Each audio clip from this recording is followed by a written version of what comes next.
Okay, so as I said, this is kind of just a psychedelic medicine roundtable. My little disclaimer is just basically that I'm here to provide some general education to the public. Again, this is not a doctor-patient relationship that's formed. I'm not necessarily prescribing anything or making a medical recommendation to anyone in this room or anyone watching here in the future or online today. That being said, I do want to be a resource. Part of one of my goals here is actually to provide you with my resources. I believe in transparency and honesty, so I definitely would be happy to share where I get the information that I'm going to give you today.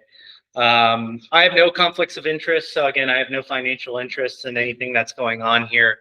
I do run a direct primary care here in town, but again, the legality of some of these substances, as we'll talk about, is basically not legal, and I will not engage in any illegal activities as far as in my professional business. So once those avenues open up, again, that's a different story. But again, that's kind of just my technical part here at the beginning. So okay. So again, thanks everyone for being here. One of the things I want to talk about with this roundtable is give you guys a really good background on what exactly psychedelics are and how they've been used throughout time, actually. So one of the first things I'd like to talk about is a little bit of the history of use around psychedelic medicines or mind-altering medicines, maybe we could say. Mind-altering plants and fungi might be a better way to say that.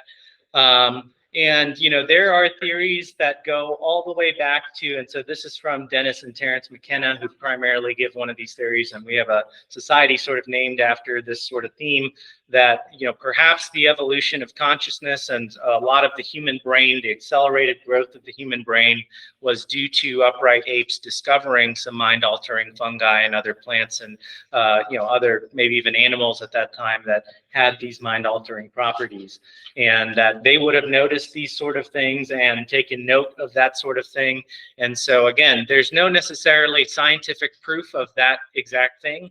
That is a theory right now, but when we talk about the history of use, there is a theory, at least that exists by some scholars that really have put this out, that even go back to perhaps the evolution of that we co-evolved as Homo sapien with some of these mushroom species specifically. As far as direct evidence of use, again, we do have some direct evidence of human use from ancient cultures all the way through modern times. Many of the studies that have been done on this show that the use of sort of psychedelic or mind-altering substances has been basically a part of almost every spiritual culture and society throughout history in every region of the world. I think the one exception was some Arctic cultures that didn't have access maybe to some things like this. But basically this has been almost ubiquitous through a lot of human history, both kind of written and unwritten. We do have a book specifically that addresses some ancient Greek use and the sort of mysteries of Eleusis and the road to Eleusis, if anyone's heard of those sort of things. Immortality Key is a book about some ethnobotanic work that was done that showed that probably at these ceremonies in ancient Greece, as far back as 2500 BC, we're talking, that these ceremonies did involve some mind-altering, perhaps psychedelic plants and other drugged wines is sort of the best evidence that they can come up with. So again, this is something that has been used by humans in a really kind of spiritual and religious way, I would say, through most of human history. But again, that is very incomplete. And part of that is this next point here of overt suppression. And again, I think that's been pretty well documented that as early as sort of, again, the Romans taking over some pagan areas, that they specifically, especially after they adopted some religion like Christianity, that they were trying to enforce, some of their beliefs on these people. And part of that was trying to eradicate some of their practices.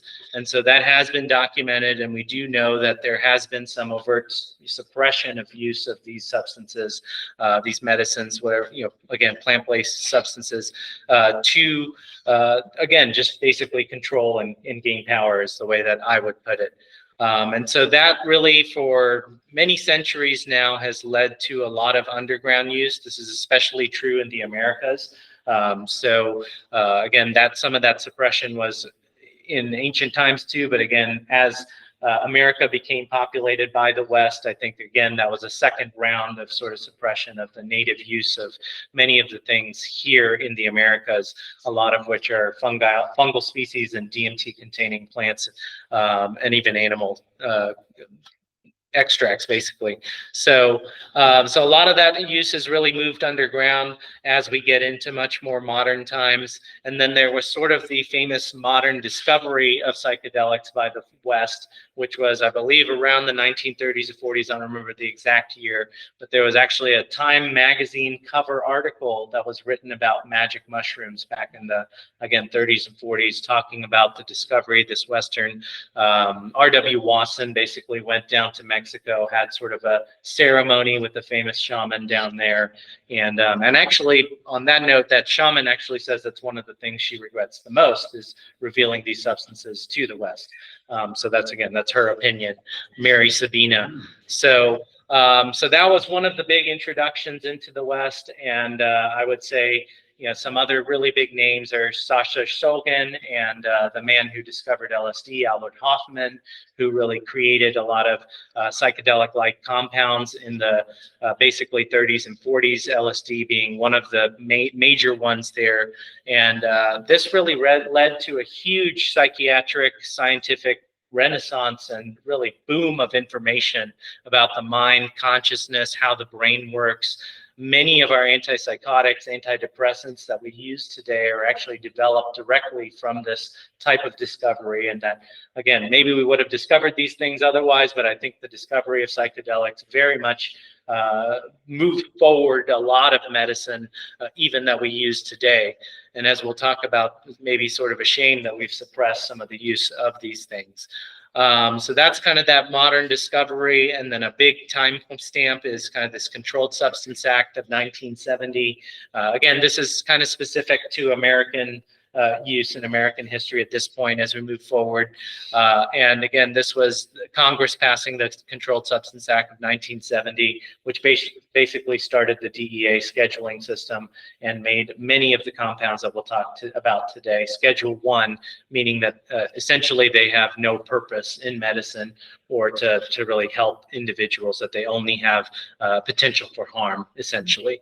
Okay, so and then basically in the last about 20 years, starting with Rick Strassman, who's a psychiatrist researcher in the 90s who brought back DMT actually research to University of New Mexico. He was the first research scientist to get NIH and other grants and again, approved studies here in America to study a quote psychedelic compound. And a lot of the work that he did was, I would say, really opened the door for people to do a lot of the research that's being done now. Really in the last about 10 years, I would say a couple studies around death and dying done at Mass General and Johns Hopkins, some studies around basically treatment-resistant depression, specifically with psilocybin on some of these studies, really granted a bit of a FDA breakthrough status. And again, this last 5 to 10 years, I'd say we've been seeing kind of the second renaissance in the psychedelic world, especially as far as some good scientific research that's actually being funded and being studied, again, and we can argue about the importance of that a little bit too. But the fact that this is being talked about at those sort of levels, I think at least are some of the necessary steps for us to, again, legalize these things, to have, quote, insurance companies cover these things, again, this, so I do think that there's, regardless of your opinions, that's an important step for these things to become available to people in a safe way. So we'll just talk a little bit about the pharmacology. Again, I'm not intending this to be kind of a textbook scientist lecture, but I do think it's a little bit important just to get some major concepts here. So I'm kind of grouping things into certain groups here. So you can see what I classify there as the classic psychedelics: mescaline, LSD, psilocybin, DMT, ibogaine. Again, 5-methoxy-DMT. There's a few other substances that could go into that category. These are mostly tryptamine-based substances, if anyone's sort of into the chemistry of them. And what they do is mostly activate the serotonin 5-HT2A receptors. Again, that's their main action for some of their psychedelic effects, what we believe. That does not mean that they don't have actions at any other receptors in the brain, but that is some of their main pharmacology, and what they do is, again, activate those receptors. Ketamine, which is one of our FDA-approved psychedelic-assisted kind of therapies that we have for depression, that is actually through a totally different pathway, receptor pathway, and it actually is the neurotransmitter glutamate is what an NMDA receptor is the substrate for, and so it blocks. Antagonist means that it blocks that receptor. Something that I found very interesting, and that's been found in the research around ketamine, that actually it seems to also kind of modulate mTOR. So that's an enzyme called the mechanistic target of rapamycin.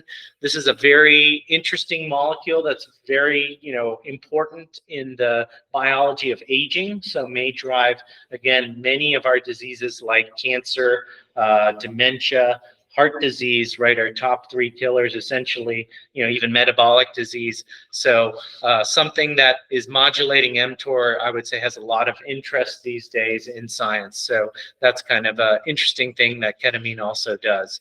MDMA, which also gets talked about in the psychedelics, some people kind of call it a maybe pseudo-psychedelic or an empathogen, some other words that are used around that. I would say, again, they're a little bit different in its action from the other substances above, and that is that it actually activates a slew of receptors. So almost all of our catecholamines, so dopamine, epinephrine or adrenaline, norepinephrine, which is also known as noradrenaline, as well as serotonin. So kind of a spill of everything there with MDMA. And that's also known as kind of ecstasy, or, that, I would say that's probably the most common other name for that. So several synthetics. So again, I didn't get into these compounds. Many of them are just kind of letters and numbers. But over the years, there have been many chemists that have synthesized several artificial kind of psychedelics that definitely induce some properties of psychedelic states, or maybe full psychedelic states. And again, I didn't go into all of those. And there's a slew of those types of compounds. And then again, salvia gets thrown in here, salvia ditorum. So that gets thrown in there in the psychedelic world as well. I forget exactly the receptors for salvia, but I know that that has, again, a different mode of action than our classic psychedelics. One of the things that we've noticed that came out of Rick Strausman's research, a lot of what he basically did was dose people with varying doses of DMT and do all sorts of kind of tests on them. There were tolerance studies, and that's how he got funding, as sort of from the National Institute of Drug Abuse, to actually study the tolerance of things like DMT and some of these other psychedelics. What he found is that actually there were rises in many of these other hormones like oxytocin, endorphins, which are sort of our natural opioids, and even direct activation of some of our opioid receptors throughout the body and brain. So again, I don't think we fully understand all of the chemistry that is going on here, but this gives an idea of some of the major things that these compounds are doing. Any questions at this point? Okay, great. Just interrupt me if there are, please. How do they work? I mean, I don't think anyone can really answer this, to be quite honest. So I've just kind of given some ideas. Again, part of this talk was just to honestly hear what everyone in the room has to say about some of this as well. So again, I think there are many models of the mind and how the mind works. And when we talk about psychedelics, I do think we have to consider sort of what is the mind, what is consciousness, because I think that much of their action is really through changing the mind and maybe, again, changing the way that we receive some of reality.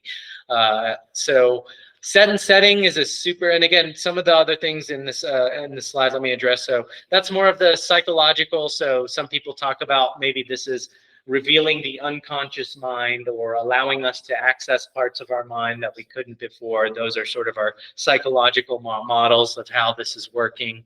There are many kind of spiritual, religious, mystical models of how this works, having sort of a mystical experience, the importance of that, a sense of awe, are things that are talked about, and important features, let's say, of psychedelic experiences, and seem to be important features of actually having long-lasting effects thereafter. And again, there are many others. We'll talk a little bit about psychological flexibility and just some of the interconnectedness that we're seeing on functional MRIs, and what we see, again, that this does have sort of a special type of neuroplasticity. Again, neuroplastic effects can be for negative reasons as well. So again, with this, we have sort of targeted neuroplasticity that might even be able to open up critical learning periods. So there's a scientist, Gould Dolan, who's doing some research on this, and basically finding that maybe this can open up sort of opportunities for us to learn information that maybe was restricted to childhood, sort of similar to how maybe birds implant early in life to their mother. Again, maybe we have certain windows that close for us to learn, especially certain social learning behaviors, which is her specialty. So that's sort of an interesting area of how, again, these may be causing us to just be able to learn new information. Set and setting, I wanted to take a little pause there on talking about that. I think that is a very important concept. So set being kind of what are you bringing into this experience. So mindset, the set of things that you, again, kind of are bringing to that session, even the preparatory sessions, etc. And setting being literally, again, the physical features of the setting that you are in, the temperature, the music, whether you're wearing eye shades or not, who's there. And again, we find that the same dose, the same chemical, right, will have extremely variable effects based on these two things. I would say those are the two main variables that many people who are in this world and have done therapy with many patients, research this, really come back to as some of the most important features of maybe how we can use these substances for good. So what are some potential health applications? Many people know about the mental health category here. So we have some approvals even, for things like treatment-resistant depression, addictions of really of a variety of kinds, not just necessarily substance addiction. I would say process addictions, food addictions, things like that. So which of which maybe anorexia could kind of be considered a body image, as well. So again, trauma. So this is chronic trauma, post-traumatic stress disorder. We do believe that there will be an approval of MDMA for a diagnosis like PTSD. And again, the VA, NIH, Stanford, are people that are kind of leading the charge with MAPS, a nonprofit organization, on some of that work. Some of the some of the less known maybe aspects of where psychedelics may be involved and may be able to help people are things like stroke, brain injury. So this might be, again, kind of chronic traumatic brain injury, so post-concussive syndromes, all the way up to major neurological disease like ischemic strokes, other nerve injuries, traumatic nerve injuries, limbs that have been, again, destroyed, or back injuries that maybe have caused paralysis. It's not we don't necessarily know whether this can totally lead to regaining function in many of these cases, but we do know that in a lot of the research is really pointing to perhaps some neuroplastic effects, but a lot better pain control, and a lot of, again, just interesting things that are happening in this world. I'm very interested to see where that science goes. Autism, that was kind of attached to that social learning, critical learning window. So that is where that is being researched, that perhaps these psychedelic states paired with certain types of therapies, social retraining kind of programs might lead to ways to get autism, or folks with autism spectrum disorders, maybe integrated into society better. So that's, again, a really interesting project that's going on there. And then again, some things like even just seasonal allergies. I don't exactly understand why or how this might work but we do know that many of these compounds have immunomodulatory kind of effects. And so again, the thought is sort of similar, that if we open this critical learning window for our immune system, that maybe we can present certain allergens with it and get it to desensitize in some way. And again, this is all in early stages of research. Lyme's disease, chronic pain syndromes, many other things that are really being researched. So Johns Hopkins has an active page right now of things that they are researching. And there are many institutions that, if anyone in this room knows someone or is someone who is suffering from one of these things and wants to be involved in some of these clinical trials, I know there are some opportunities, not necessarily locally, but I know throughout the country. And sure. Did you see anything, or it might be too early, sure, did you see anything about why the theory as to why it may be helping with pain? Because it has been reoccurring a lot. Sure. Popping up. Has anyone proposed any mechanism? I haven't looked into that diagnosis specifically. So, I think what I know about pain is that, pain certainly has both kind of physical and emotional inputs in the brain and is ultimately perceived in the brain. And so something that is so powerful and experienced, like some of these, medications or drugs cause, I would say that I can imagine that maybe it's modulating that aspect. I don't know of any evidence in acute pain. So some of these chronic pain syndromes, so as far as, but I would say a lot of chronic pain is what is being studied more than the acute setting, which once we get into chronic pain, I know a lot of that is sort of the way our nerves are firing is no longer consistent maybe with injury in the body, right? There's a disconnect of, there's no longer tissue injury, but our nerves are still firing like there is. And so again, maybe within that sort of relearning kind of concept. So, and then here I kind of just throw out again, we have, especially in this country, a model of reacting to things and not necessarily being preventive. Again, I will clearly state my bias here as doing a very preventive style clinic.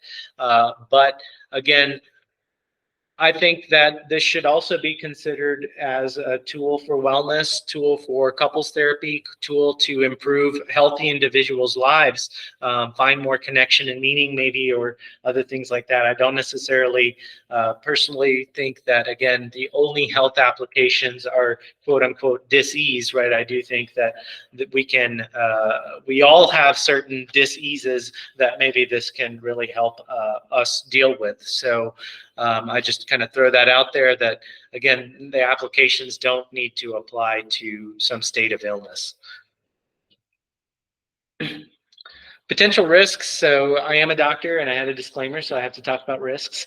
So there are some risks to these substances.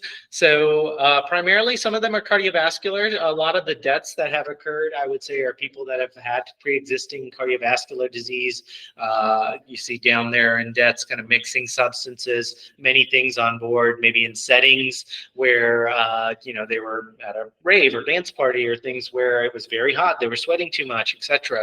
Ibogaine, again, there have been more concerns around some of the cardiovascular effects of Ibogaine. It has a slew of other effects. It's sort of less specific to certain receptors, and I think has a lot of other body effects. And so that one in particular, I would say, does take a pretty good health screening in a healthy individual to be safe. Some other things that are just kind of sort of obvious, but maybe not.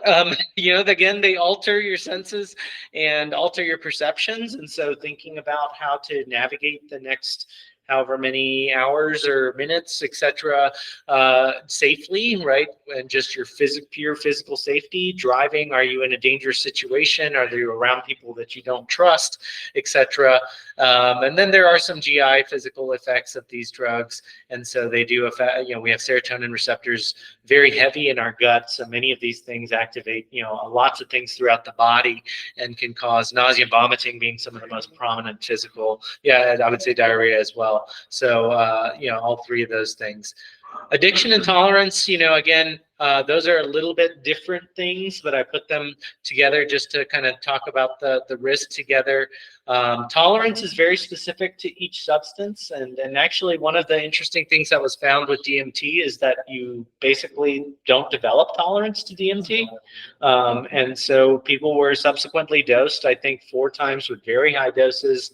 I want to say a couple hours apart. And even then, they had completely psychedelic responses every single time in Rick Strassman's study. So he could not demonstrate basically any drug tolerance to DMT. So that is basically the acceptance there.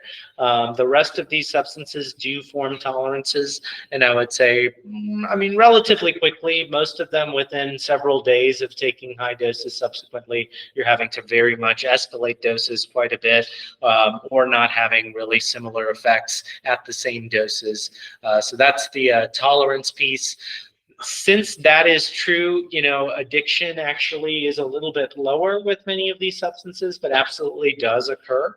Addiction is a very complex topic. I really don't believe personally that addiction is just use of a substance. I think, again, that it's much more deeper disease than that. It involves, again, the way you think. It involves a lot of other processes, one of which may be substance use or, a certain process that you might be addicted to.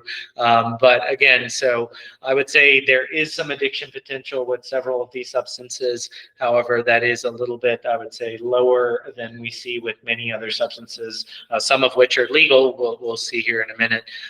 So mental, so this is where most of the risks really are, is just to how powerful these experiences can really be.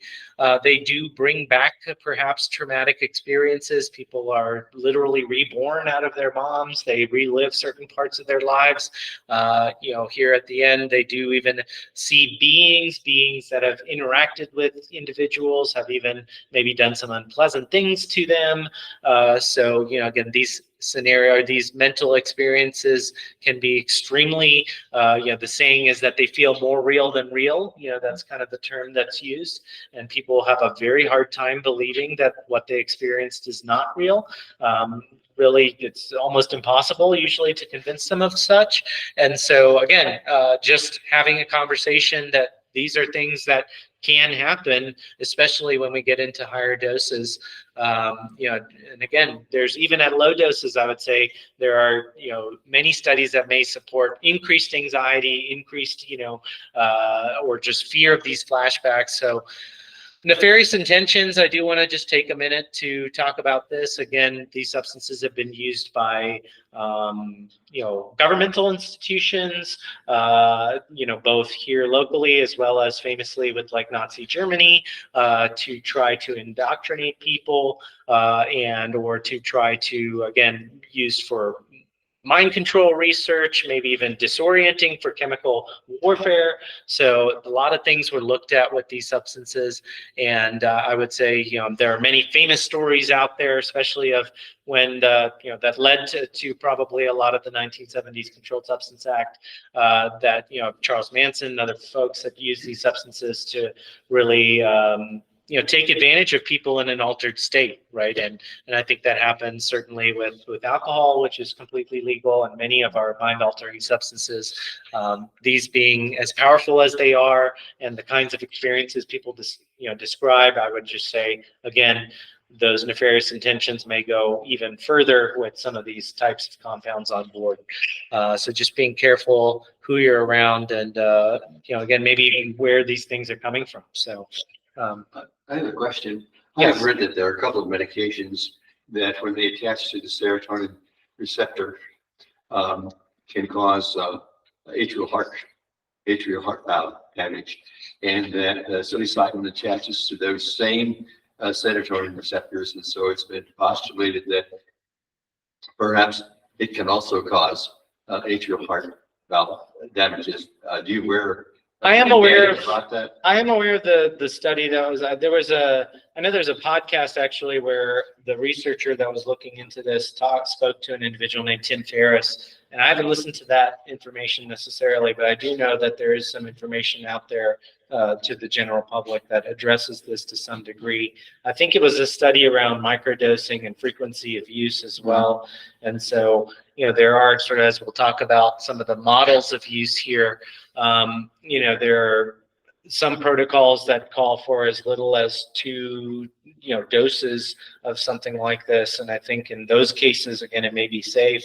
It might be a repeated exposure type thing. This is, again, some of the importance of scientific research and study, being able to study this in a meaningful way. I don't know that that question has been definitively answered. I'm aware of those concerns, however. So, yes. Does that answer your question? Yes, I don't think it has some definitive decisions. Yeah. I don't know that there's a lot definitive in this world right now. So, in the psychedelic world, maybe at the world at large, but when I was referring to more, yeah.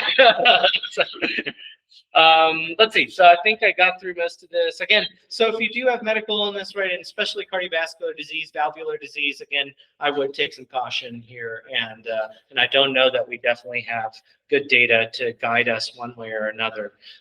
So again, everything is a bit of a risk benefit in life, and this is definitely in that category. So erratic behavior, right? That one I didn't necessarily address, but that's just, again, you're altered. You may do things. You definitely can have visual, auditory, other powerful hallucinations. So if you're not in an area where, you could plainly walk out into traffic and believe that a car is something, that it's not. So things like this have happened, and most of the deaths that are associated are because of things like that, not direct deaths due to LSD or something else like that, but because of the behavior that it caused them to do.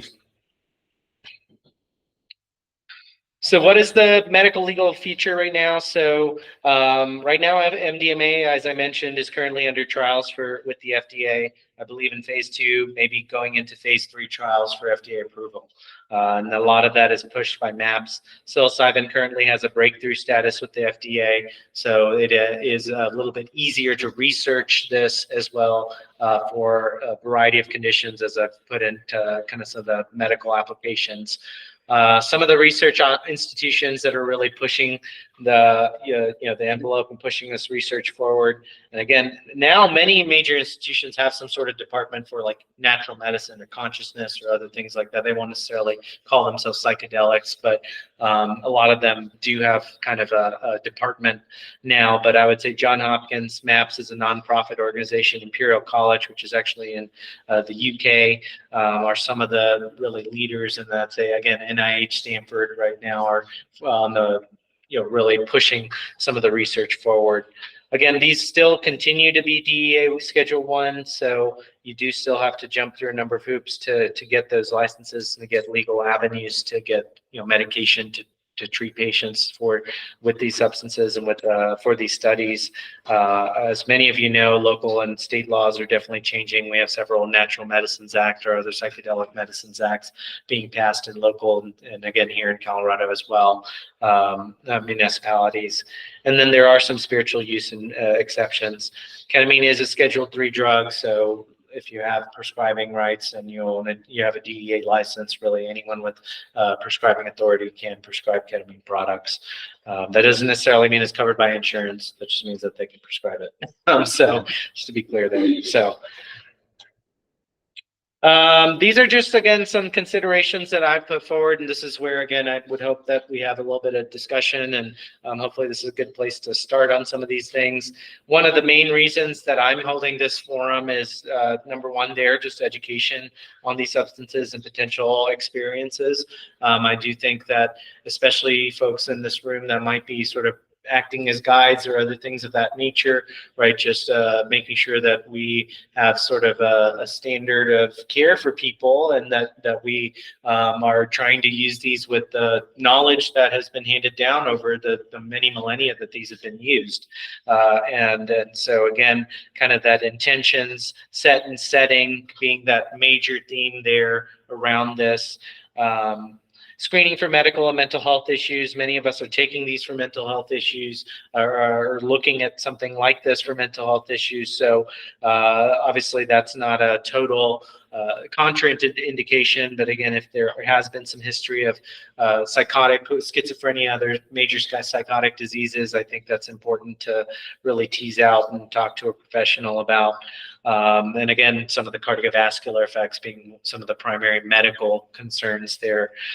Knowing some of the lengths of effect, dose, route, right? I think, again, just going through that there are multiple substances in this field, and that there are many ways to ingest even the same substance, and that may change many of the things there, those variables, whether that lasts a very short period of time, very long period of time, can really depend on that. And again, what are the benefits of kind of micro and macro dosing? That's something that we can definitely get into a little bit here, as far as what at least the research data shows. And then again, I would love to hear some of the people's experience in this room. And then setting, again, I think I've mentioned most of that. And then again, just having the tools, right? Training our folks that are using these substances, what to do when they maybe do have an adverse experience. We don't want to, at that moment, be explaining these things for the first time. That would really not be optimal, right? So having a few sessions around when you have these difficult experiences, these concepts of letting go, of breathing, abdominal breathing exercises, several other tools here that we can use that really help. And again, having a guide, especially with the macro dose model, I think is certainly, I think, can be very beneficial and maybe even necessary, I would say. Again, maybe necessary from a legal standpoint, maybe even, again, very much helpful in even if this is done sort of recreationally or just on your own. I have a question. Yeah, go ahead. I recently just discovered on Facebook Marketplace, I was looking for type of mushrooms because I looked for decorations for my garden.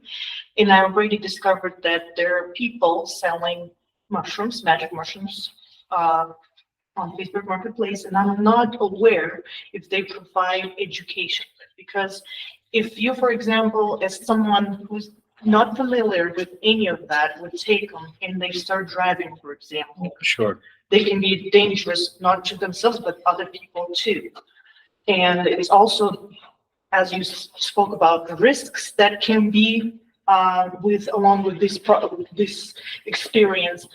What do you suggest to do on that topic? Like, because this is a limited number of people Sure. that know something about already, probably more than likely. Sure. But I mean, I think the more that people hold meetings like this, and there's my best really response might be just the kind of ripple effects that something like this has. The more that people talk about this openly, and maybe, again, part of why the use might be hidden, or in a car, or because whoever, their partner, their mom, etc., doesn't accept their use of these substances, right? So giving, I don't have a good answer other than, one, I would say openly, selling on Facebook Marketplace is very dangerous and illegal. And, again, how you could trust them, on the buyer's side, I would say is also, I would wonder about.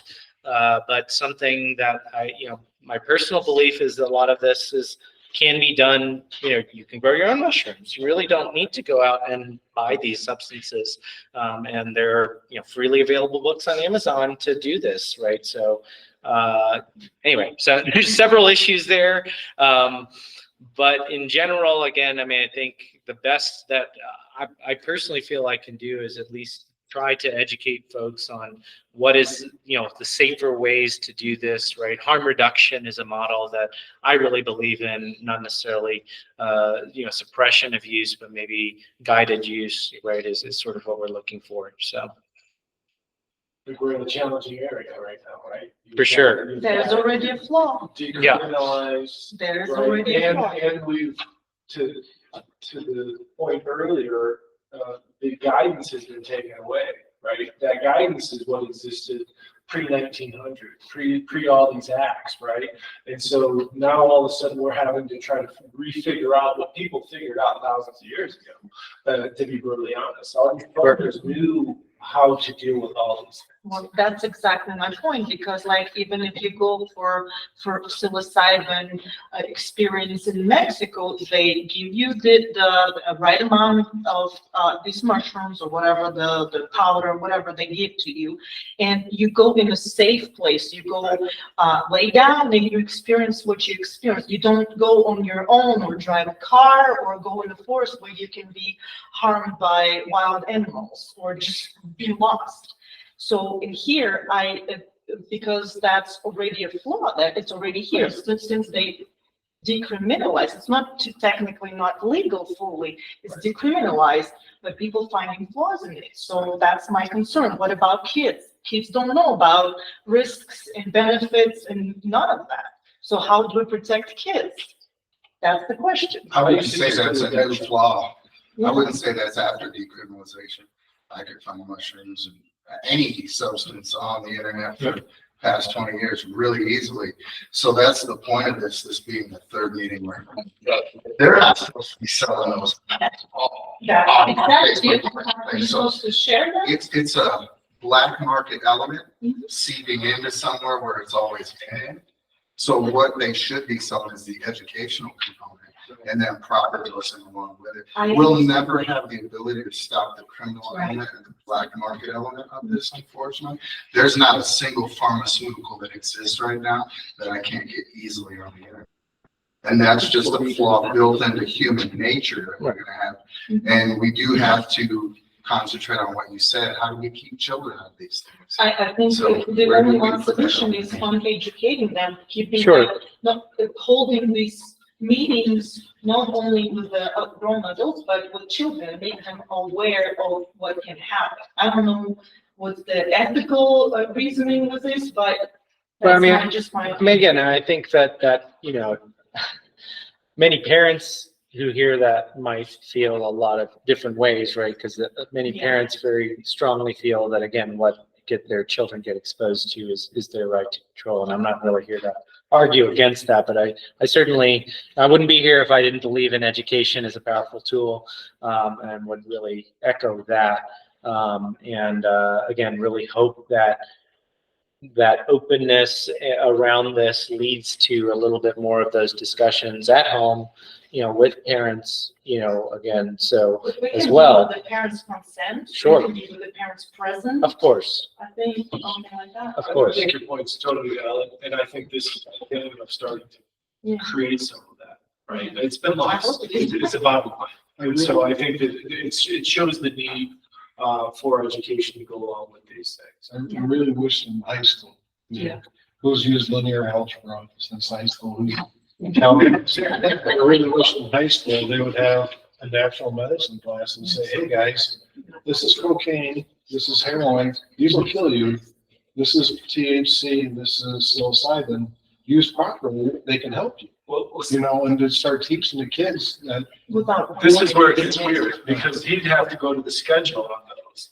And he starts telling you that marijuana is a Schedule I narcotic, because it is, right? It has zero medicinal value according to government, right? So we're in a juxtaposition, right, at the moment, right? Where we all know it has medicinal value, and yet they're telling us it doesn't. And so now we got to break these other materials out, and it's the masses that have to do that, unfortunately, right? John Hopkins can do wonderful stuff too. Sure. I'm not going to knock it, and we need all of those studies, but it's the people that have to dictate where these things go.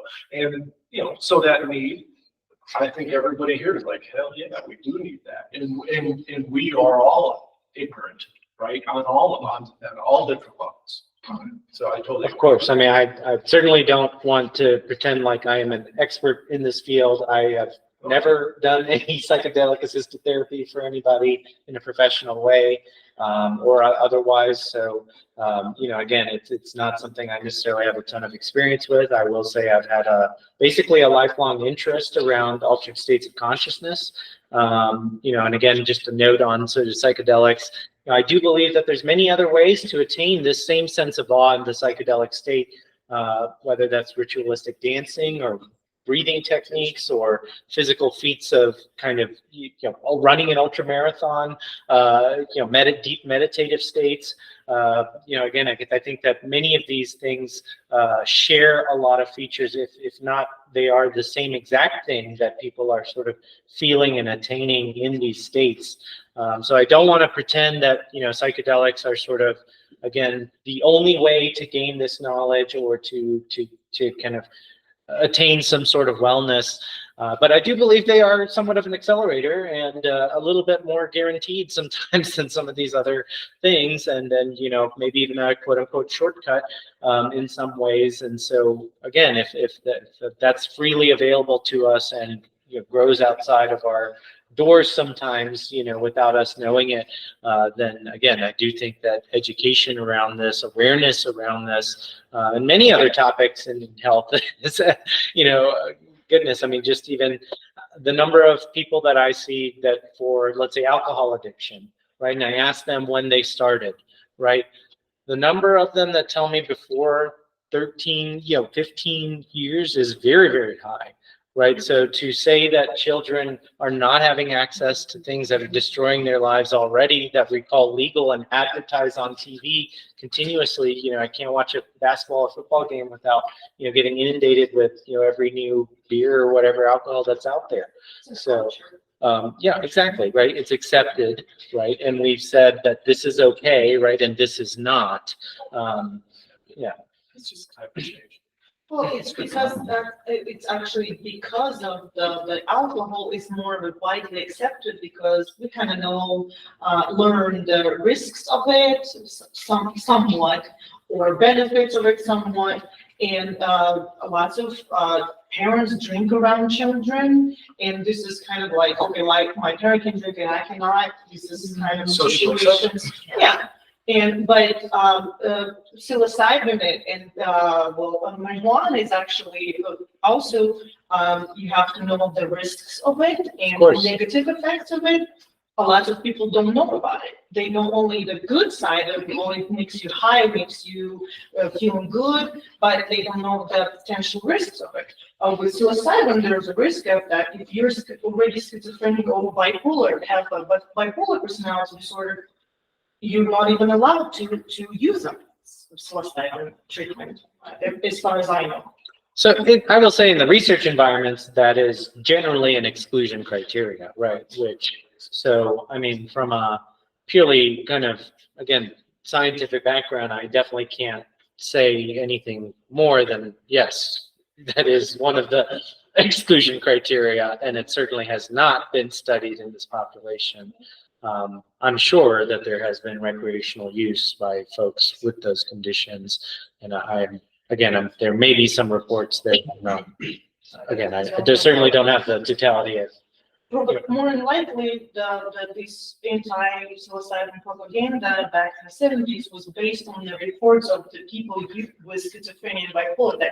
Because very well, and many people speculate that again, and that's what I kind of put in there is mixed substances, mental health, other mental health issues, right? That's what many of these, when you kind of, in Rick Strassman's book, the Psychedelic Handbook, he does go into this a little bit and does address this exact thing that, again, many of the adverse effects were because of, again, setting issues, rather than maybe the drug itself. So I don't know. I only had a couple other things to get through. So basically this is just, again, this is kind of what we're talking about. How do we help people with these substances, right? So enacting meaningful changes, I think that's really what these substances can help us do. I don't know that just, laying in bed and feeling good is really, going to lead to some meaningful change or cure your autism or Lyme's disease or whatever else, right? I do think that these substances have to be paired with certain types of things as for each circumstance. For many of our mental health conditions like depression, that might be something like therapy, right? And really setting those intentions and talking about what are maybe these root causes and, what are the events if you have trauma, right? Sort of addressing that trauma and maybe using these substances to further address this trauma. Go ahead, sorry. I'm sorry. Yeah. Like a hypnotherapy. Like, Sure, something absolutely. like this. I would say that that is a very similar state to psychedelic states, sort of this ego dissolution or separation of mind and body. That's part of how we think that these substances help us enact these changes. Again, I would address this placebo panacea kind of issue that no, it's not, and some of this may be placebo. Okay, so some of this, especially with microdose studies, it's very hard to tease out. Many of them are positive, showing lower anxiety, depression, etc. But again, if you really believe that these substances are good, you want to take a natural substance, you are already engaged in many health behaviors, and then you go and do some microdoses alongside starting to work out, eat better. So like, again, some of this stuff we can't necessarily tease out exactly what's doing what. And so some of this may just be our beliefs, and beliefs do have effects on how any drug or substance really affects our mind and bodies, especially these. Do you have to have a mystical or spiritual experience?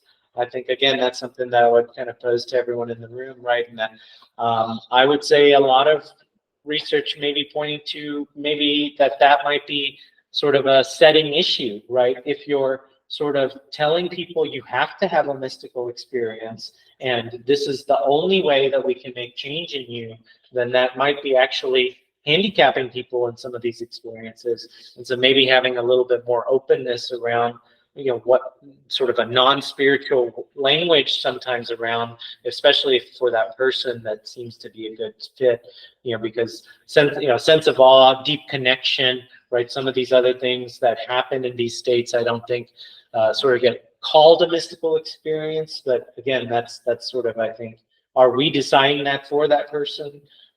That's a question I think that maybe we should ask. I personally think that a guide, teacher, therapist, something else like this is a very important concept in this field. So again, that's one of the reasons, again, that I'm hoping to connect some individuals here, and again, connecting with those original intentions, having an objective, right? So if the objective is just to go and have fun, okay, fine, but that was the objective. Let's be clear about that. If the objective is to maybe heal some trauma or deep-seated depression or anxiety or other issues, right, then let's make sure that we're really focusing on what we're doing here. Couple just slides on the model. So this is just a kind of an interesting concept here of psychological flexibility. One of the things that I personally think is really core to enacting change in folks with these substances. I do think that they really help with many of these things and helping us expand some of these things, and even sort of highlighting what these things, how they're playing a role in our lives. Again, this is from something called ACT therapy, or ACT, which is acceptance and compassion therapy, which is what Yale uses, let's say, and many other institutions use for their psilocybin-assisted therapy. Again, there are books available for these types of therapies if you want to learn a little bit more about that. And then this is just interesting. I put this in right before we started, and it really kind of, I think we've talked about this topic. So I know it's hard to read here at the bottom, but so this is aggregated harm of sort of drugs of abuse. And number one here on this list is alcohol. No surprise. Number two is heroin. Number three is crack cocaine. Number three is methamphetamine. So I don't think we're surprised by those necessarily. Here we go with tobacco. Okay. Then we follow with ketamine and cannabis, GHB, benzodiazepines, here all the way till we get till we have anabolic steroids even above, ecstasy, LSD, buprenorphine, and mushrooms finally at the very end here. So this was research done in the UK through large database data by David Nutt and some other researchers, and was published in a major psychology journal. Like I said, so that's where the source is for that. So just a very interesting chart there that I thought I'd share with you guys. And then here's kind of just a slide of my resources. Again, this is certainly not exhaustive, but many of these books have been influential in my understanding of this field and being able to help people navigate these situations. So, and I'm happy to, again, I can send out these slides. I'm happy to share these slides with folks as well. So, Would you provide the name of your YouTube channel? yes, it's at Desert River Med. Yeah. So it's just youtube.com// Desert River Men. Yes. Thank you. Thank you for putting this together. And Of course, yeah, my pleasure. we're all trying to figure things out right now. I'm new to the game, you know, and when I realized, when I started reading what Nixon did, and they burned all the research. Sure. There was a lot of good research there, but he was so anti everything that they burned it all. And, Sure. And we lost so much, I mean, that's what the Nazis burned books, and we lost so much information. You know, so in Michael Pollan's book that I put up there, How to Change Your Mind, he talks a little bit about the origins of AA even. And I know many people in this room may be involved in sort of recovery circles and helping people with even psychedelic medicines in those regards, right? And so there's a long history of, Bill W., I think specifically is who he talks about in that book, famously getting sober with LSD. And there was a lot of LSD alcoholism research that was going on in the 50s that was extremely successful, that was completely shut down and sort of, again, just stonewalled. That information is hardly available to people anymore, which is just a shame and just scary to me, quite frankly. So, well, I mean, you can go back to his last slide, right? Which, what were the most dangerous substances? You can go along with which ones are the most promoted, right? And so, I always say, chemist by training, and I'm like, take that food pyramid, you got to flip it, right? Because there's been an operation done to all of us to make us believe that, what's right is wrong, wrong is right. And so we have to tease it out ourselves to some extent, I still have Nancy Reagan in the back of my head. Because you're ready to go. Down, it's like frying eggs in the pan. How horrible. I've been a nurse for 20 years, and alcohol, caffeine, and nicotine kill people every day in droves. And you're a doctor, I'm hard pressed to really tell you any cases I've come across of anybody who's physically harmed by just THC or just by psilocybin, that they actually physiologically were harmed by it. I can show you teenagers that ate so much caffeine and stayed up for days that dehydrated and did permanent damage. But I was making a joke earlier today when I was in college a few many years ago. I had two buddies. One liked to drink bourbon, one liked to eat edibles. And when we went to a lot of that night, we went out that night, guess who tried to pick fights with the rugby team? My friend that was so I don't know. I'm new to the game. Is that the bourbon? I didn't know why I liked it. Well, for 20 years, I've been in law enforcement. I've worked in the prisons, federal and state, across the country. And I mean, when you talked about magic mushrooms and talked about THC, I'm like, it's just a recreational drug. Nancy Reagan told me about it. Check it out. It's garbage. And then all of a sudden, about 8 months ago, I started getting open in my mind and listening to people and researching it. And that kid from Johns Hopkins, Matthew Johnson, he's the one who sold me on it. Sure. When I was like, where did you see Matthew Johnson? I'm podcast. Okay, sure. Yep. Big thing, his bank talks. Yeah.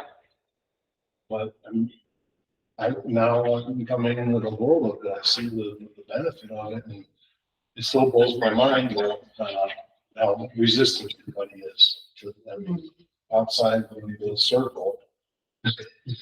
Yeah, I mean, I think we definitely need, guides and people that are educated themselves and that can educate others.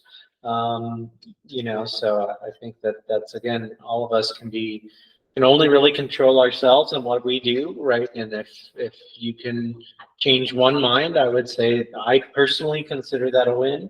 That's supposed to be my job, is to treat people. And again, if I have one success, then I'm happy. So. We have a challenge here in Fremont County too, because we have so many DOC and DOT people. And, my dad's retired DOC. He's chronic pain. And I'm like, Dad, have you ever tried a brownie?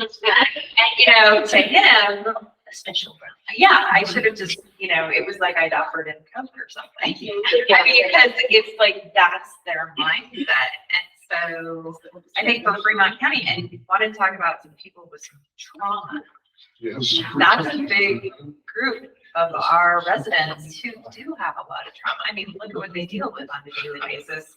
But they have that mindset to where, oh no, I'm babysitting people who have done stuff Right. with this. And so part of the whole issue, I think, for everyone is going to be just getting past that stigma, getting past that. And by education and by like what Dr. Ryan has done for us tonight is great, because you get to talk about it and you go, hey, you know what? This is all natural. I studied Chinese medicine. Trust me, we like herbs. And, it's a natural substance.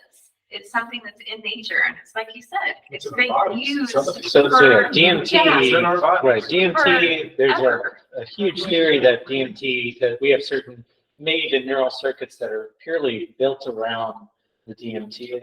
So anyway, in his book, Rick Strassman sort of speculates on some of this, but he's sort of the leader on the subject. But DMT is definitely produced in the brain. Yes, Not, yes. not to go all leery on everybody, but hey man, if I could drink the water, who knows? No. But I think that that harkens back. So, as a kid who, when my mom found rolling papers at, 15, she wanted to send me to military school. Fast forward to today, I have a 99-year-old stepfather who I literally make THC tinctures for and send it to him because the guy doesn't even take aspirin, right? So it takes time, right? Because it took time to get here, right? So it's not going to flip overnight, but it's blocking and tackling, right? It's person by person. It's having that conversation and letting somebody see a benefit. I started off with a lotion for him. I remember I was still in Illinois at the time, and I'm an analytical chemist, but I also did a lot of cosmetic chemistry, so I made lotions and stuff. And my buddy had brought me CBD, and he said, "Make me a lotion out of this." I'm like, "Oh my Lord, what concentration? I don't know anything of it." No one knew anything, right? This was like 10 years ago. And we got a hold of everything we could get. And we were trying them all, and I worked out a lot, so I had pains. And we finally landed, all right, we're going to start with this amount of milligrams, right? We made a lotion, and I had like 1 ounce of it sitting on my counter. My stepfather comes over, and I'm like, "How are your hands?" And he goes like this. He was a brick mason for like 60 years. He's 99 this year. And so, like, his knuckles are out to here. And I'm like, "Put that lotion on your hands." And he goes, "Well, what's in it?" I said, "It's a vitamin." You know what I mean? I didn't know if it was going to work, right? Like, at the end of the day, within an hour, he was closing his hand, and he hadn't closed it in 6 months. And I'll tell you, I watched my mom do a 180, because when I turned around and said, "That's got CBD in it, and that comes from hemp," right? She was like, "What?" That was like the opening the door. Within 6 months, she was like, "Well, he's struggling to sleep and stuff." I'm like, "Oh, I'll send him something different." He was good to sleep, I guarantee you that, and so, that's, my mom was like, "This stuff's evil, you don't touch it, you gotta keep it away from everybody, and by the way, you're going to military school, I'm like, "Okay," so that's the way it goes, right? That's what happens. Are you involved at all with what's going on with the Department of Natural Medicine? We've been going to the meetings. I have not been going. I emailed them at one point, never heard back, and I've just honestly been so busy. I've just converted into a direct primary care, and quite honestly, it's like too many irons in the fire. And I would love to be involved, but I just think at this point I'm sort of going to wait and see and just, It's a mess. Sure. I've sort of heard. Sure, I'm aware of some of that, but again, it's just I haven't made the commitment. Let me say, we all at the same time, but I haven't made the commitment to go. So, yeah. I do want to again. I know this talk is about psychedelics, but I just want to reiterate one point, which is just that again, these are tools, right? We have a lot of tools available to us to increase our health, and this is a tool. And I think I think I again would maybe say this to myself as much as anyone else, that again using everything that's available to us is usually going to really end in a much better result than really trying to rely on one thing, right? So just understanding that these are powerful substances. They can accelerate a lot of processes. That is not to say that that's not possible without these substances, or that these substances automatically put you in some state of success and wellness. So I think that that's just a really important point. And then again, that these have been used for even harm, overt harm. So just again, all of us to be good stewards and make sure that we steer this for the greater good. Really is one of my big intentions in holding the forum like this. So I think in addition, one of the most encouraging things that I've seen is the alternate media or podcasts that are listened to by very popular ones, listened to by millions of people that are really providing some good information absolutely. and really spreading the benefits and the realities of this rather than the myths handed down from the 1970s. But Right. for every good podcast, there's 10 crappy Right. ones that are spreading complete nonsense. Yeah. So it's really hard to discern Discern. where you're gonna find out this information. Yeah. So I do keep, again, on my website, I have a list of resources that hopefully my idea is by putting those out there for everyone to view, that most of these, pretty much all of them I've listened to in, start to end, maybe more than once even. I have some podcasts on here even, so the Huberman Lab is one. I mean, and Joe Rogan is another. I don't necessarily think the entirety of his podcast is always great content, but he does have some good guests that speak about this subject for sure. So, Donnie's got one Thursday mornings. We do have a radio show now that we invite people on to talk about this particular subject every week. And we hope to have Dr. Shaman on there very soon as well. But we've had multiple guests on there and we'll be on there every week. It's 1400 AM every Thursday morning at 9 AM. And then it casts on Facebook podcast as well. I think one of the missing components that wasn't really touched on, and I don't think it's just the integration part of it, right? So if you're doing a journey or if you're microdosing on any substance, it's like, what is the intention? And then if you do go through a journey, having that conversation, I don't know if it has to necessarily do with the therapist. I mean, I am a therapist, so of course I'm biased. But my guide was not a therapist. She was a nurse practitioner, and so for that ability to follow up in 2 weeks, and just have a conversation of like, what was your intention, or this was your intention going in. And it's not like I show up on this doorstep or anybody should show up and say like, oh, I want to do a journey today. I think this will be my intention. We had worked on that, building up to what is that intention going to be. So also, I think a good guide who's with you on the journey, because I've known people who've taken journeys and they just have somebody that's there, supporting them and holding space for them. And then there's other guides who are listening or watching the video too and documenting whatever you're saying while you're on your journey, correlated with the music of the playlist. So again, that's if you use a playlist. But it's very beneficial to go back, so shamanic drummings and stuff like that you may have never had any connection to, and then all of a sudden there's like, explosion of tears and stuff, and it was at, 2 hours and 15 minutes. You can go back and listen to that, and then come to the integration with, like, what was that for you, And so it's just being present, I think, as well. sure, that's great. Yeah. One of the things that Matthew Johnson at Johns Hopkins was talking about one time is the window of neuroplasticity that happens afterwards. So the guide is the one portion while you're in the trip, so to speak.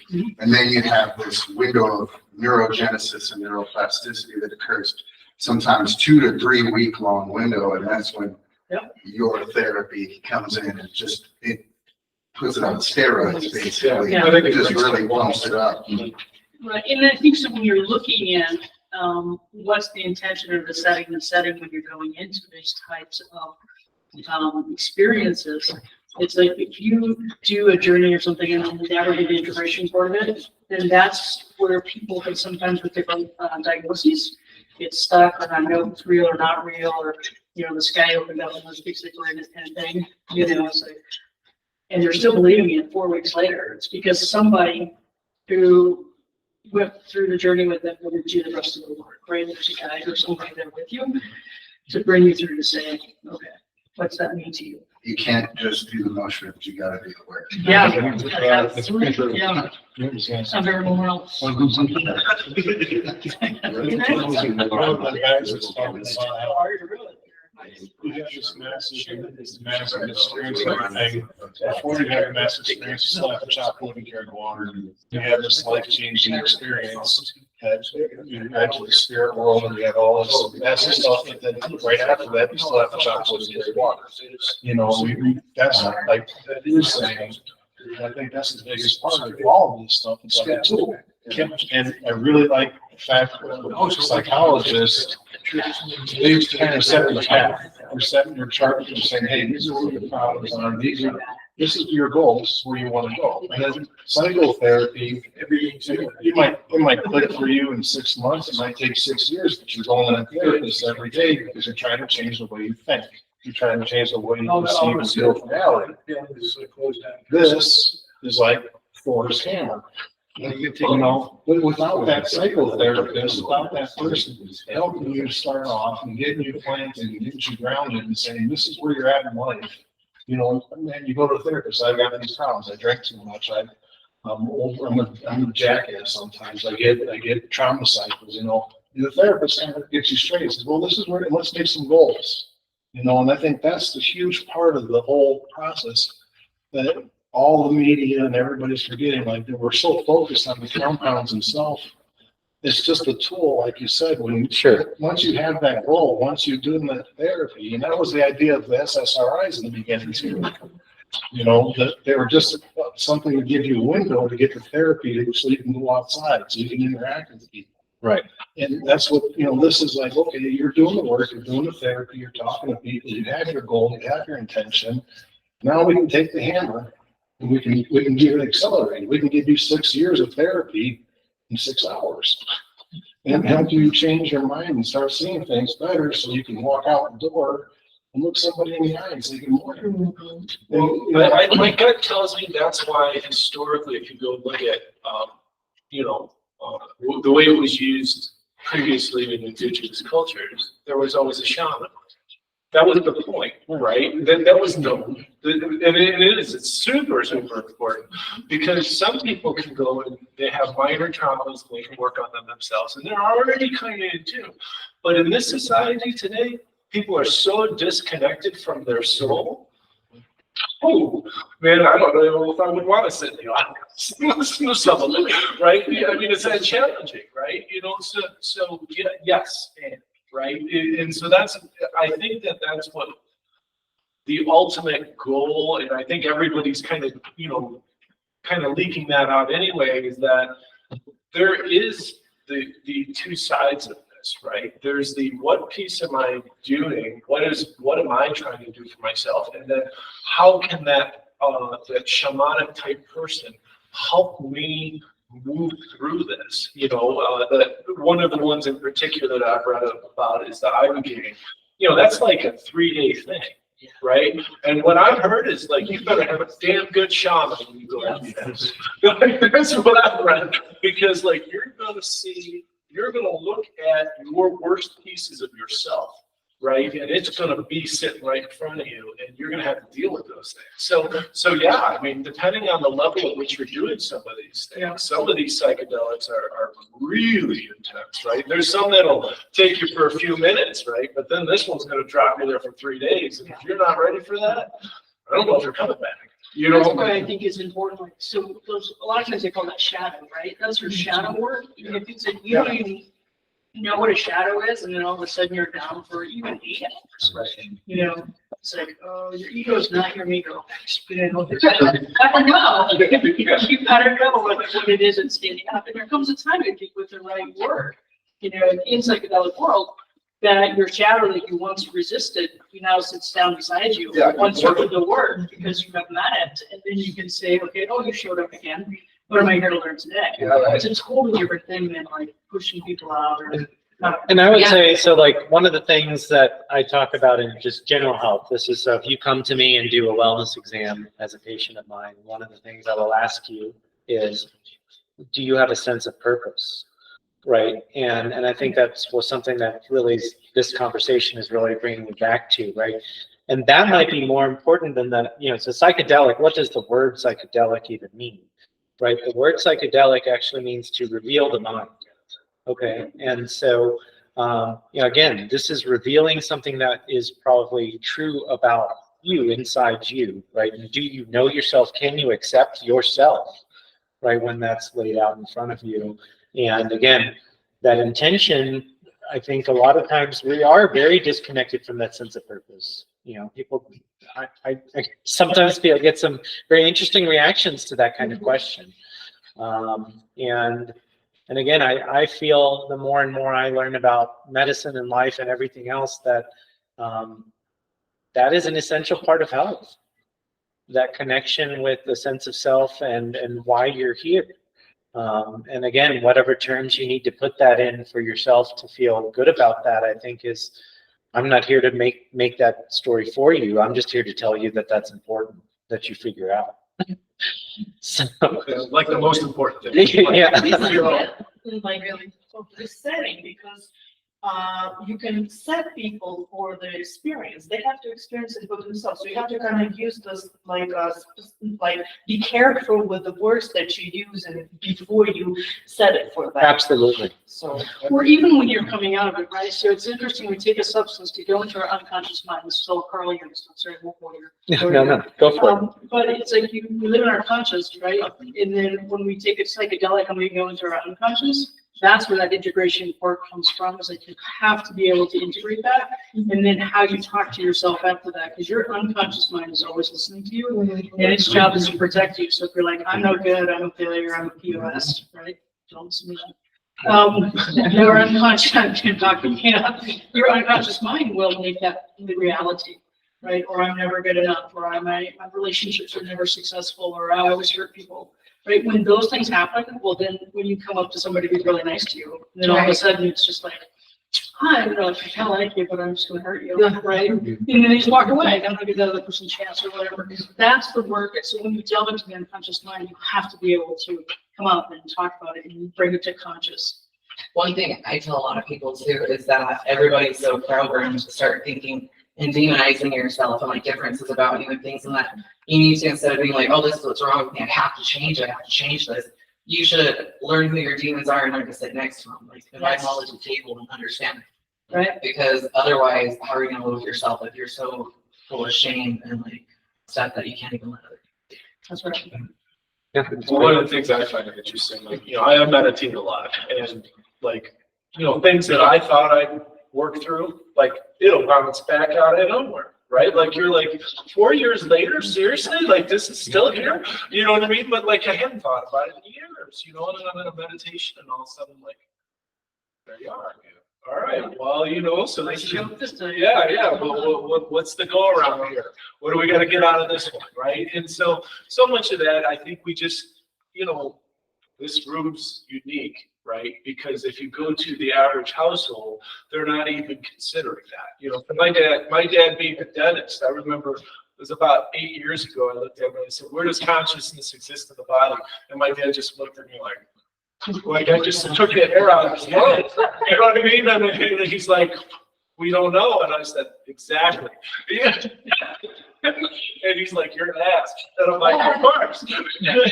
Let's have a conversation. Yeah. So, you're absolutely.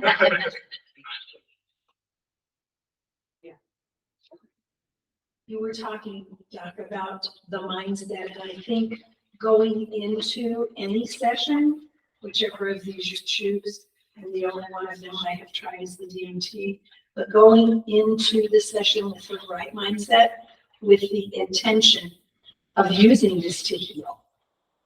I've had an ADD mind since I was a little kid, 6 or 8 things going all at the same time while you're supposed to be focusing on what's in front of you. And I can tell you, I had never felt the peace of mind that I felt after the very first micro dose. Because Ken will tell you, I said, I want as little as I can get. And the peace that it brought was just unexplainable. You know, for somebody who never had that. My son can tell you, there'd be times he'd say, Mom, you're spinning out again, because you want to talk about 6 things. Here's this, here's this, here's this. And I think about the special ed kids that I've worked with for almost 40 years, and how as adults, maybe some of them can derive some benefit from some as these things become more available. The severely autistic kids. I think, you know, struggle. there's something to, once you've had that experience, right, being able to access that frame of mind again without the substance is really something that I think really happens, right? And that's the power, and that's what we're all kind of talking about, Yeah. right? But you have to reveal it to yourself that was even possible, right? Sometimes I think that's we sell ourselves short a little bit, and we don't even know that. You know, and this happens in a variety of different ways, but as we're talking about kind of consciousness in the mind, again, knowing that you can have that kind of oneness or unity or peace in your mind, I think that alone is a powerful revelation to someone. So, It gives us a point of reference for what being present is. correct. You hear everybody talk about, especially therapists, right? They tell you, you gotta be present, don't be all over the place, don't be living in the future, don't be trying to recreate the past. I didn't have any idea what that meant until I microdosed DMT. And it gave me a reference point that now I get to look back on soon and go, okay, if I can put my mind back in that state, I'll be doing better than I'm doing right now, because I know I'm not doing well right now. Yeah. And now I have all these other tools that I've been given by therapists in the past that I can use, get outside, feel the rocks, look at the water, hear things, and boom, suddenly I'm present again. Right. But I could go outside before and try and do all those things that I didn't know where I was trying to get. Now I have that So the sophisticated- Buddhists call that monkey mind. Right. You know, Right. like, that's it's the monkey mind, right? Where we're scattered, and these things make it like 100 times worse. You know what I mean? Because now we've got like less than the attention span of a goldfish. You know, and like, holy crap. Well, they prey on that even. They're built to Oh, yeah. reinforce that. Yeah, absolutely. Just like a slot machine, right? Like, you know, it's like built off the table, same type of technology. So exactly right. I mean, that's that, you know, I call it remapping. I got a lot of goofy terms I'll use for reconnecting with your soul, but it's getting yourself to push everything away and just be. So I've, you know, sat with Ken a few times and started to kind of document some people. And one of the things I find really interesting is how fidgety people are.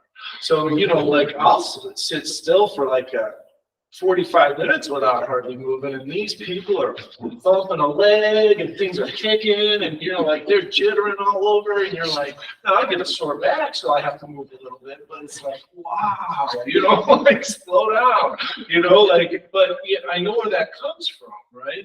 It's that churning that's going on in there where they just can't settle it down. So it's an interesting thing, and I love the way DMT does that for people. And it's, I think David said it best. He said it will smash anybody with an ego like that and make them empathetic, right? It's like they come out and they go, I'm an ass, right? You know, like I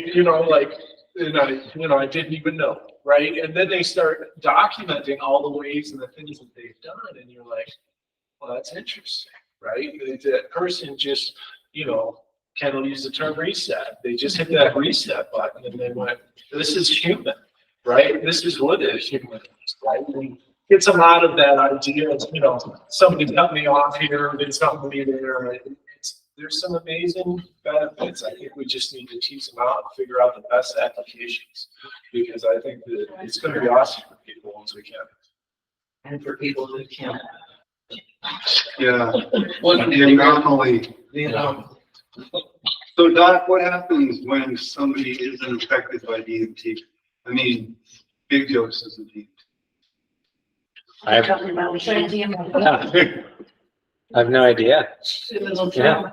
Well, there's a couple, so with Denise, I just don't think you can get enough in your lungs, but this guy was like, nothing, I mean, nothing. No fear, nothing. No, incredible. We're wondering if it has to do with his job. What do you do if you don't mind me asking? I work for the government, so I go like to different war zones all the time, spend months there, different stuff. So you're hyper stressed. Yeah, I'm Interesting. Yeah, I've been on video calls with him and our 3 little boys, and then all of a sudden you see rocket explosion. Like, love you, Clay, but don't hear from him for like 10, 15 hours. That's rough on both sides. Yeah, I can say it's. But marijuana affects it. Yeah. I may have to sprinkle a little DMT on top of, we'll have to snowball it. See what happens. So there's, there's in DMT, the spirit molecule, which is Rick Strassman's book on DMT. I would, then he kind of talks about the brain has a very specific system to handle DMT in the brain, and it's a very rapid, the brain actually kind of rapidly removes DMT from the brain. So I'm sure that there's some differerences there. I would guess to venture if we gave you high IV doses, you would still have an experience. Now, again, I'm not saying that you need to do that. I'm just, if you were in a drug trial study, I would wonder if that would be the case based on what I know of the pharmacology. So certainly I'm not an expert, but I would wonder if it has a little bit to do with maybe, again, you do have sort of a very high maybe threshold or something like that. DMT has to be metabolized into like psilocybin, gets metabolized in So no, DMT directly acts as DMT. It can be released by the pineal. We think it can be released by the pineal. Believe that it may explain some near-death experiences, alien abduction, some other things like that, birth. Anyway, so there's a lot of theories around natural production of DMT and release directly by the pineal gland into the brain, because that's one of the only ways that DMT can get into the brain. But many of the methods of ingestion around DMT bypass a lot of the mechanisms that the body has to destroy DMT rapidly. And so like ingestion of oral compounds is very difficult, and ayahuasca is actually a mix, right? So it has an inhibitor of a certain enzyme that would break down DMT otherwise. IV dose is what was studied because that's a sure shot, bypasses everything. And then vaporized versions, bypass. Can you put an MAOI inhibitor into a vape? That might be very dangerous. I think you want to take it separate. Yeah, that would be, you would want to control the dose of the MAOI very carefully. Yeah. So It's interesting too, because the brain, when you live in that hypervisual state or that hyper alert state all the time, you're almost, like if you imagine yourself on a horse, right? Death is riding with you every single time, right? Yeah. You're like, I love you, and you hit the thing, and then you're gone for 12 hours. And it's like you're doing something that most people can't even fathom. Right. So the ability to, because it also, its last surge is at death, right? For DMT, that's part of the transition, and that's why it's the spirit molecule thing. But that would be like, if you're going to go high doses in IV, you have to really, not necessarily be in a control setting, but you have to, you probably, all of those things have the potential to rush forward of everything that you've ever avoided or lost or whatever. And so that could be your brain saying, we don't need to go there, brother, because we're going to do that once and only once, because you've been surrounded by it for the rest of your entire life. Just your protection. There is some other forms of DMT that's used. And there is biolog. So if you're looking at acacia and mimosa, you're going to get NN-DMT. That's the molecule you get out of it. But YOLO will give you a 5-hydroxy-DMT, and then if you look at the Colorado River toad, which is one of the most sacred medicines on it's 5-methoxy-DMT, NEO-DMT. So that may be the difference, right? But again, you're living in a world that you're pointing right. couldn't fathom, right? You know what I mean? So, you know, Cannabinoids are also in the brain, so marijuana may affect you differently Mm-hmm. because it's a totally different thing. It's like most runners, you can see this body. Runners will say they feel like runner's high for like Right, 4 or right. 5 miles. You know? And I believe that when they tell you that. But I mean, you have that in your brain already, you know, and it's not a transition place in the brain. So it's just like. So I wanted to, And then there's my wife. yeah, take another one. Yeah, You just can't. I mean, I'm getting her brain tingly now, but. It gets tingles, but it's over like that. So I thought it was interesting when you brought up pain, and we didn't really haven't been using this for pain until, I don't know, maybe the last 6 months. I never asked people, hey, what's your pain at? It's always anxiety and racing thoughts. And then, yeah, we're getting some great results with DMT for pain. Tom's one. Yeah.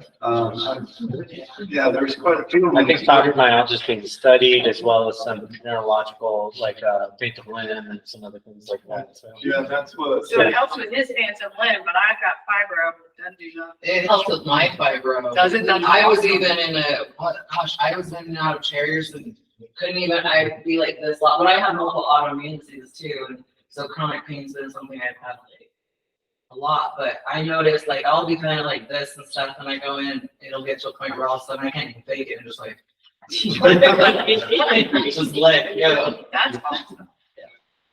It's amazing with migraines as well. But it's sad because usually when couples come in, the wife does it, then the husband does it, and they're like, oh, we feel so great. But him, I had to go through my whole toolbox. You know, pack it full of DMT and hit him with it. Nothing. How many doses have you done? anytime she goes. I just hold it up to his mouth. I mean, sessions separately. Because there's. They haven't we've done had- it It took many sessions to get a visual. So I was wondering. How many Have you- times? About 8? Have you ever done without your Yeah. that's when it might happen because you're in that protective mode? Yeah. I just got some Break my kids too. number, feel better. That's what it be right at that. Is he still protecting you? Yeah, the one thing we do notice though, is he's tried like shrooms and he has done LSD. I'm like, I couldn't remember the name of it. But it's like he doesn't really notice it hit until he's touching, which is really weird. But he says that that's the time that he feels like he can like go is when he's drumming. So I I don't know. think that's a great point. But I You mean, know she's trying got to your get smart, 6. I'd be. You know she's got your 6. Yeah. Safety. So I don't know, like. The setting might have to be different. Yeah. Where you know you are absolutely secure. And with people that have your sex, that you trust deeply. Yeah. It is a little awkward when you go, okay, inhale this, Yeah. hold it, and then close your eyes. And they're like, wait a minute, I gotta close my eyes, I'm not gonna see what's going on in here. Yeah. Well, he was raised that, you know, like it was very demonized to do anything like marijuana, right? Me, my family wasn't like that. Like if my mom caught me when I was a teenager with marijuana, she was just like, sweet, it's mine. Like, okay, cool. That's fun. But my family, like oils, herbs, things like that are what we always use, like aspirin. I don't think there was ever even a bottle of aspirin in my house growing up. Like my great grandfather was a shaman medicine man, but we're looking to try it. So it's like there's like we were kind of that was more normal to us, where him that was so wrong. So me going in to like Ken's room, the lights and like the music and the drums and all that, that to me, like I can get down with that. That's not scary to me. Where him, it's like, oh, they're going to the devil's den probably. Like Right. in his mind, probably not like now, but like, you know, from his input. Go to their house. I don't No, know. but I do think that's a very important point there, you know, and I sort of try to allude to that in like, is a mystical experience necessary? Do you have to have whatever, like this brand of music or whatever else, you know, in the session? And I think the answer ultimately is we don't necessarily know. And my personal opinion, right, some of that should really be very personalized to that person's set, right, what they're bringing in to that session. And that, you know, sort of again, trying to make blanket rules for everyone in any scenario, I feel like is basically impossible, right? So the more that we can personalize this and make it, you know, consider the things that are in that set and take account for those. I mean, again, that's basically what you guys are saying. So I do believe I know there are clinics that specialize in working with veterans in particular, where it is a group of veterans who have that shared hyper dramatic experience and know that they have each other's sixes and know that they are amongst brothers to where they can allow us to do that. There's a really great program. I don't think they're using any type of drugs or anything with it, but it's called the Wounded Warrior program. And they used to only be open to veterans, and now they've opened up to the law enforcement and stuff like that. And they do some really amazing retreat centers. They've got a couple of retreat centers. And the foundation that has taken on their programs is called the Boulder Crest Foundation. And we have some local law enforcement and veterans who have had some pretty traumatic experiences, and they've gone and experienced their week, and they pay for everything for these guys, all their transportation and everything.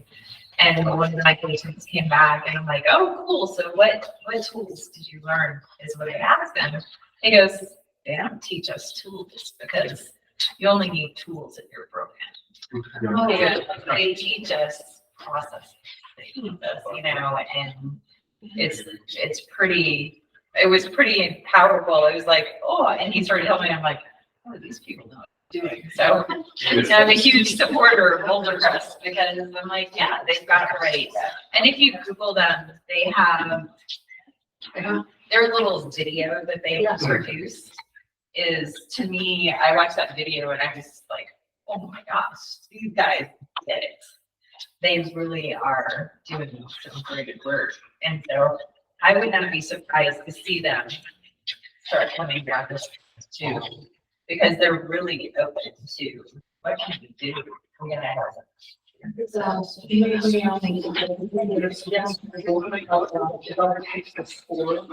just going to end the recording at least, so we don't have to stop.